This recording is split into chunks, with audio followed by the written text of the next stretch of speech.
All right, here we are. Today is Thursday, May 22nd, 2025.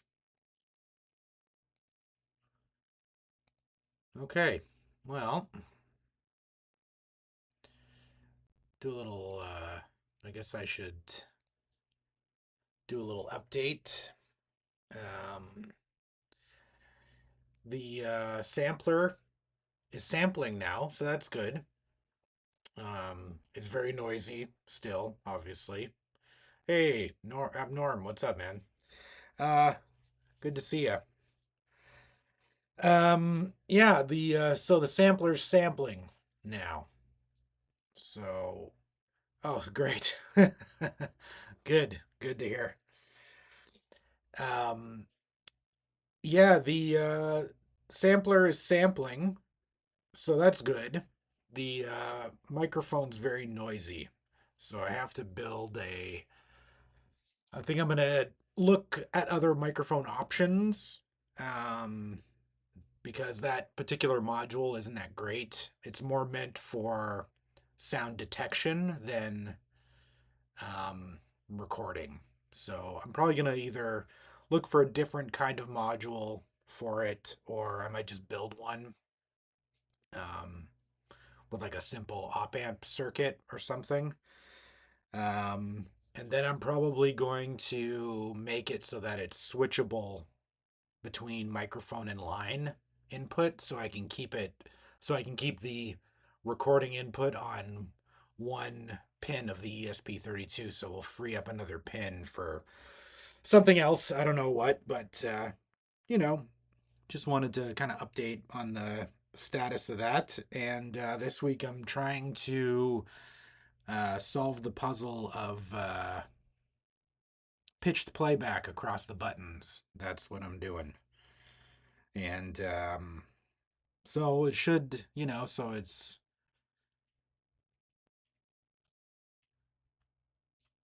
yeah. I'm thinking, yeah, definitely a different mic. Um, yeah, the microphone isn't great. The one that I'm using obviously is just prototyping, but um, yeah. And I'm still on the fence because I'd like to hear what a better microphone sounds like um, with that, because um, I could put a tube mic though. I could. We could do a tube mic. We could do like a little tiny tube mic. You never know. Um, but yeah, I'm kind of curious what the digital to analog converter sounds like when we're using a better microphone. So that's something that I definitely want to mess around with a little bit before I finalize anything. Um, I'm still not sure about what to do about the actual buttons. Because obviously the keypad that I made in the second video, I did like the little tactile push buttons, and they're definitely not meant for playing like a keyboard or anything like that. So I need to figure that out. So I don't know. I still got a lot to figure out. So, but it's going well. I'm actually happy that the sampling part works because now it's just a matter of getting the pitched playback, which I don't think it'll be a challenge for sure. I don't want to downplay it, but I think I have an idea of how to accomplish it. So that'll be good.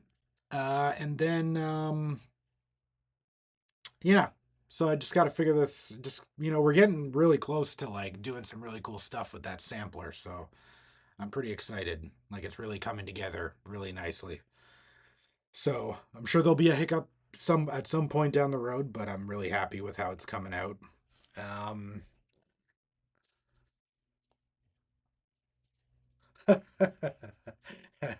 yeah. Yeah, I don't know. I don't know. I'll figure it out. I'll play around. I mean, worst case scenario, maybe I need to use an external digital to audio converter because I know that the ESP32 one, the built-in one, apparently it's like notorious for being noisy. Um, so I don't know. We'll see. We'll see what happens. But and then I posted another video last weekend about maybe doing a second video a week, and I'm still kind of on the fence on what I want to do for that. Um, there was a couple people that posted some suggestions that I'm looking into. One was I think a range master, doing a range master circuit, which could be kind of cool. Um, and then the other person suggested some more synthy kind of stuff. Um, but I don't know. I don't know. Like I just don't want to go down the road of doing too much like Euro rack stuff. So I got to think about that. Just because there are other people on YouTube who do the Euro rack stuff really well. Um, they do really good tutorials on it, and they have a much deeper understanding of the electronics part of it than I do, that's for sure. So, anyway, um moving on. So, I was messing around with the VIC-20 before we started streaming here. Let me just move me out of the way again. And I something wacky happened. So, let me run it down for you. I decided to power on the VIC again, and I plugged in the microphone or the microphone. I plugged in the 5-pin DIN, and then I ran it to the monitor. And same connection as last week, and this time I didn't even get a jumbled mess. I got blackness. So that's not good. And so I started poking around, and I noticed that one of the chips was getting extremely, extremely hot. Like really, really hot. And it's this guy right here. This one. This, I don't know if you can see that, but it's the MB74LS245. And that is, let me just pull up the data sheet.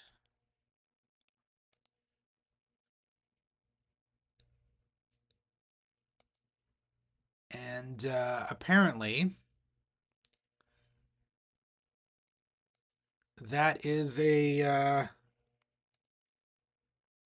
three-state octal bus transceiver. And the short little articles that I found on it in relation to the VIC-20 is that it's actually like a data line uh, bus controller or something. So it's actually somehow controlling the flow of data within the VIC-20. So that could have been the problem all along with this thing, I'm thinking, because I know that those data line buses control peripherals, video, anything that is sort of like connected and used to control the software.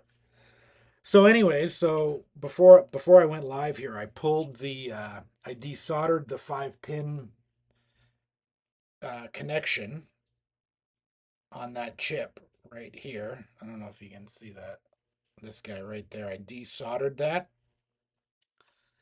and because the reason why I desoldered that is because I checked the voltage at all of the chips, and it was like 1.65 volts instead of um, instead of 5 volts. I pulled that pin out, and everything went back to normal. Went back to 5 volts. So I don't, I'm not sure about it being before that data line bus, because before that, it's pretty much power, I think, unless it's something directly from the CPU.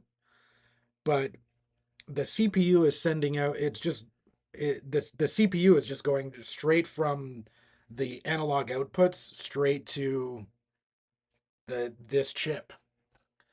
So my thought is that I'm going to order some chips this week. I'm going to order a replacement for this and swap it out. That's all I can really think of right now because everything else, because once I pulled that line out, once I disconnected power from that chip, everything went back to normal. Yeah. Yeah.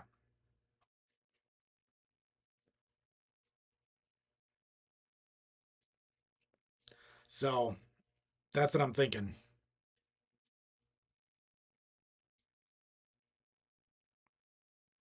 And I think I'll do, yeah, I'm going to order a few of them and they're actually both not socketed anyway. So I'm kind of tempted to socket them because like if something happens in the future, like it's such a pain soldering and desoldering or if it is something else and it blows the chip right away, right? I'll want to be able to just like pop out a chip and put in a new one kind of thing, right? Yeah, I hope so too. I really do.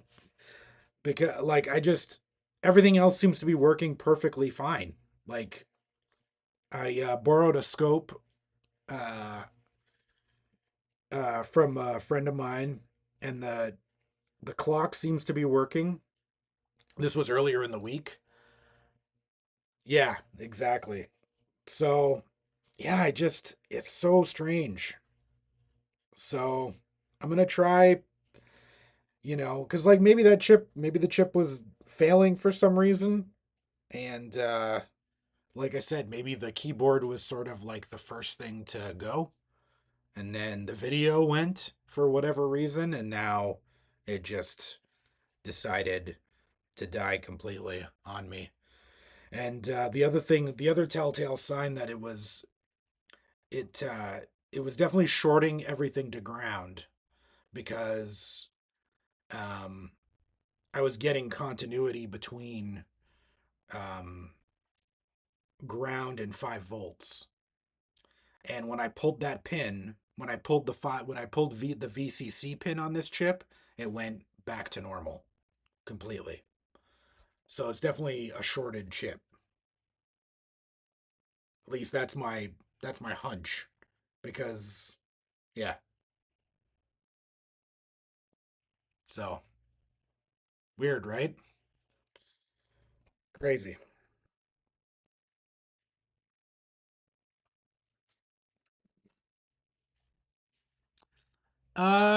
Yeah, they're not too bad.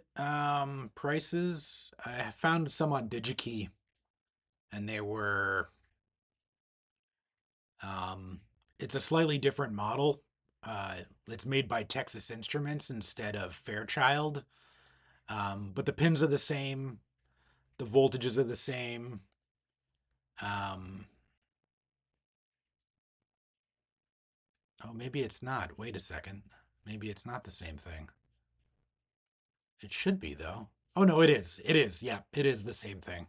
It's the same thing, and they're going for uh, a buck 50,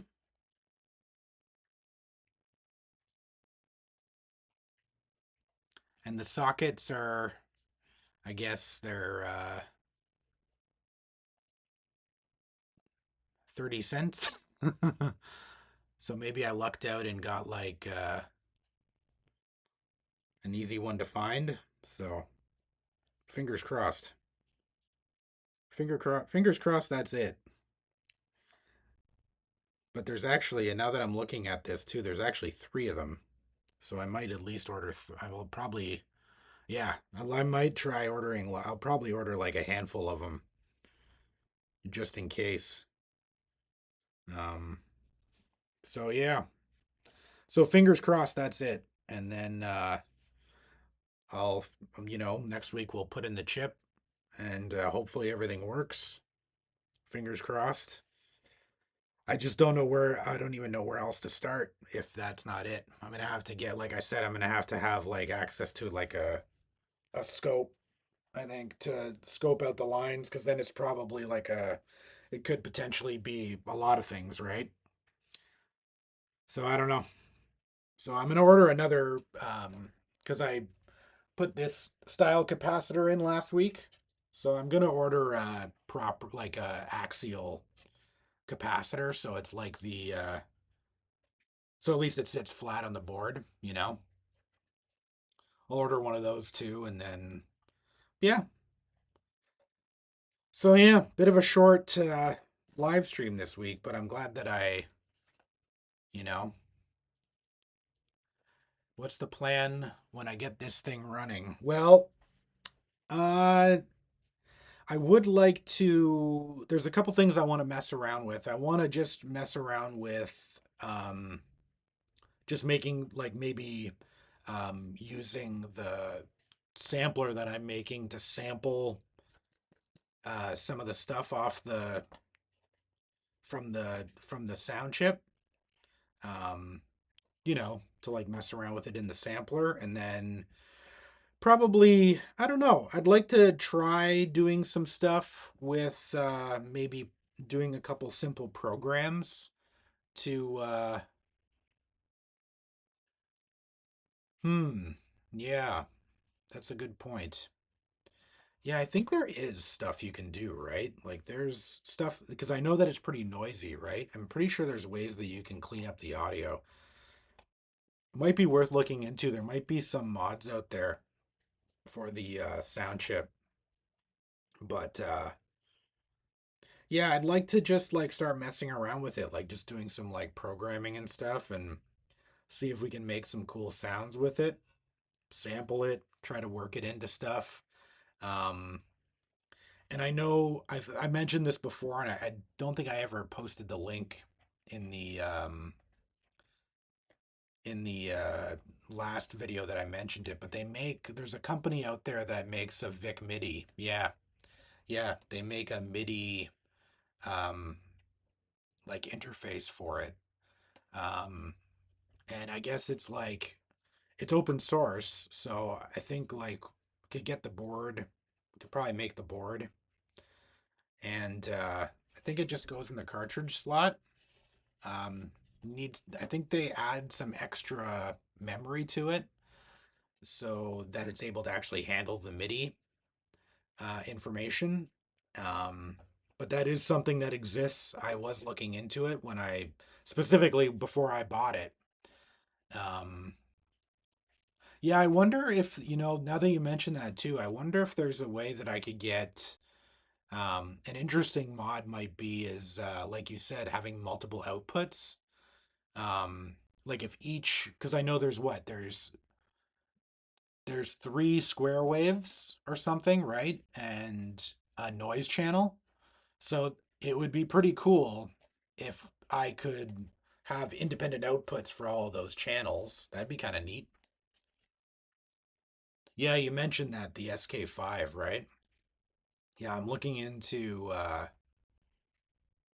as sort of like Rev 2 um, of the ESP32 sampler is doing is the I'm already thinking ahead to that and doing like a multi bank um, sample player would be great. Um, but yeah, yeah, I think independent outputs on this would be cool, and if I could get them controlled by MIDI, that would be amazing. Um, yeah, it'll probably involve some assembly programming, I'm guessing, to get the timing right, because I know Basic is pretty isn't the best for those kind of like um, what do you call it? Sort of like that kind of like CPU level timing stuff, right? Because it's like I forget what they call it. Um, but yeah, I think yeah, I think that would be a really cool idea. I'm gonna look into that definitely. I just have to get this thing working. First thing though, I really, really, really do because it was working and it's very frustrating that it's not working. But, you know, as you said last time, you can't get you can't get too down on yourself about these things. Though eventually you'll figure it out, right? I think there are a lot of options to turn the VIC-20 into a, yeah, agreed. Yeah, definitely. I can definitely see it. I see where you're coming from, and the cool part about it too, right? Is um like the programming side of it really opens up uh a lot of possibilities in terms of what we could do with this thing. I think independent outputs is a really good suggestion, and I really like it a lot. And the MIDI thing is something that I really do want to look into as well. Um, yeah, yeah, but yeah, I think that's a good plan. So hopefully this chip, I plop it in, and we're working. That would be great. Um, if not, man, yeah, I'm just gonna have to bite the bullet and get a decent scope in here because I borrowed one from a friend just to check the clock and it looked fine. Um, I just brought this over to his place and checked it out, but I've got one of these little things. They're not very good. They're like a toy, right? I just bought it because it was like 25 bucks on Amazon or something, and I wanted a scope. Um, I got rid of an old HP one that I should have kept, but that was stupid of me. Yeah. Yeah, yeah, I mean, hopefully, yeah, I mean, hopefully I can just get this thing working and then at least give it a good old try, you know, to see if I can get those independent outputs. That would be so cool. I really like that idea a lot. And and getting that MIDI working. Right. Yeah, yeah. Yeah, the thing is they're not very fast, right? So these scopes, so like things like clock signals and stuff, they're not that great for. Like I barely even see anything on this thing. But on a I guess a faster scope, we were able to see the clock signal and it seemed okay, like I said. So I don't think it's a clocking issue with the video chip. I really do think it has to do with that guy. Um, the one with the that shorted. So hopefully that's just it. And yeah, fingers crossed. So, but yeah, I enjoy modding this old stuff too. It's really neat, being able to take this stuff uh, and do new stuff with it. I'm also buying that kind of stuff. Used to be better on eBay. Yeah, yeah, yeah. It's definitely a lot more expensive now on eBay too, right? And then I don't know if you saw the last video, but I've got this too. The one that I posted on the weekend.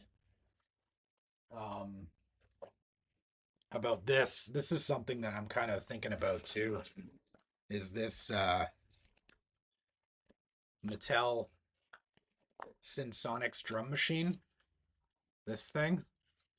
A buddy of mine gave it to me, and for whatever reason, he was completely tearing it to shreds, and was like starting to like desolder stuff for whatever reason. And yeah, I think I've got the drum. the drum sound module. So I might try and mess with this too. This is kind of cool. You know, I watched some videos on YouTube with this thing, and it's like a analog drum machine. So I think if I could figure out a way to control them, control the if I can power this, I should be able to make it like a sort of more modern sequencer to trigger the drum sounds on this. That'd be kind of cool. I think I'd like to do that too.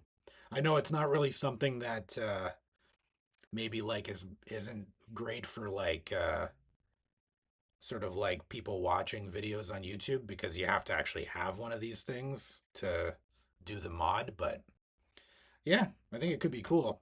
I wish I had the microcontroller, uh, but because then I would just put it all back together, you know, and try and get it working. Because I know there's mods with these. Yeah, I know there's mods with these that you can do like independent outputs with the drum sounds, and I've seen stuff where people are bending them, like circuit bending them, and they do like a bunch of like wacky stuff. Um, because I know there's like pre-programmed patterns and stuff in them. So, yeah. Yeah, they're pretty cool. It's pretty cool. Yeah, wish I had the microcontroller and then I just put it back together, but whatever, no big deal. And yeah, I know they can be a little noisy, so it might not be the worst thing to kind of um, maybe give it a different power supply, see if that helps it out a bit, and maybe a little bit cleaner output section.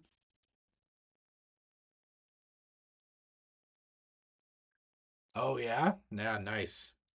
Yeah, they're really cool. They're really cool little machines. It's yeah. Yeah, not anymore. Not anymore. Yeah, that's for sure. So yeah, that might be something that I'll do in the future too. Maybe I could make it like a more of like a sequencer kind of build, and then it just so happens that I'm gonna be controlling this little drum sound module. So, but I know this gets powered on like a really strange, it gets powered on plus and minus 9 volts, which is kind of weird for like a logic level kind of chip, but shouldn't be hard to get plus or minus 9. So I'm sure I have an 18-volt adapter around here somewhere that I could mod up, you know? But yeah, so that's something that I might do too, because I liked from the things that I've heard online with these, they sound really cool. So I might do that. So might be something to do.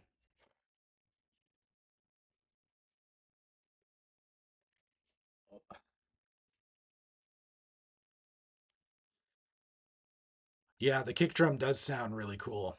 Um, I was looking at the schematic and it looks like it's just like the the kick is actually just like a tuned down tom. The real Thanks. The realistic drum machine, forget the name. That was so good. Similar unit. Oh, I didn't know they made a realistic one. That's neat. Some of that old Radio Shack stuff is really cool.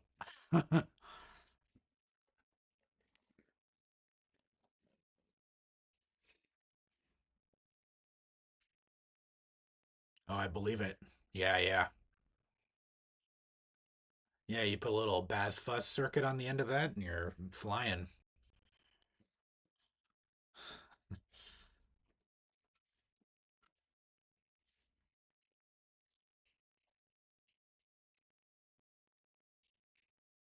Ah, gotcha. Yeah, yeah. Yeah, I'll definitely keep my eye out for that too. I didn't realize that Realistic even made one. I've seen like the Casio stuff that they have, like they have like a Realistic uh SK1 I've seen that kind of thing, and like some of the more like Casio flavored keyboards, but I've never seen like a just like an independent realistic drum machine. That's really neat. Or a rhythm box or whatever you want to call it. I'm guessing it's probably like a bunch of like pre-programmed drum beats and stuff.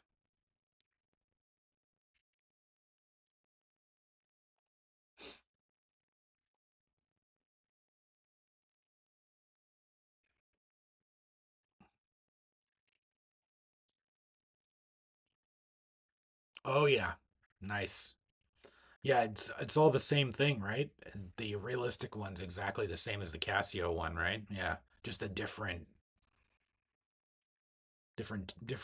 label on it. Yeah, that's awesome.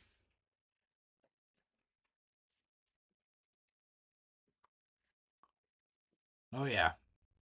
Is it is I wonder if you can do like some kind of like external um clock on that. That'd be neat. Oh yeah, they did make a Moog too. You're right. Yeah, yeah. They made that it was kind of like a monophonic synth, right? That'd be cool to find. They're probably super expensive. They're probably super expensive now.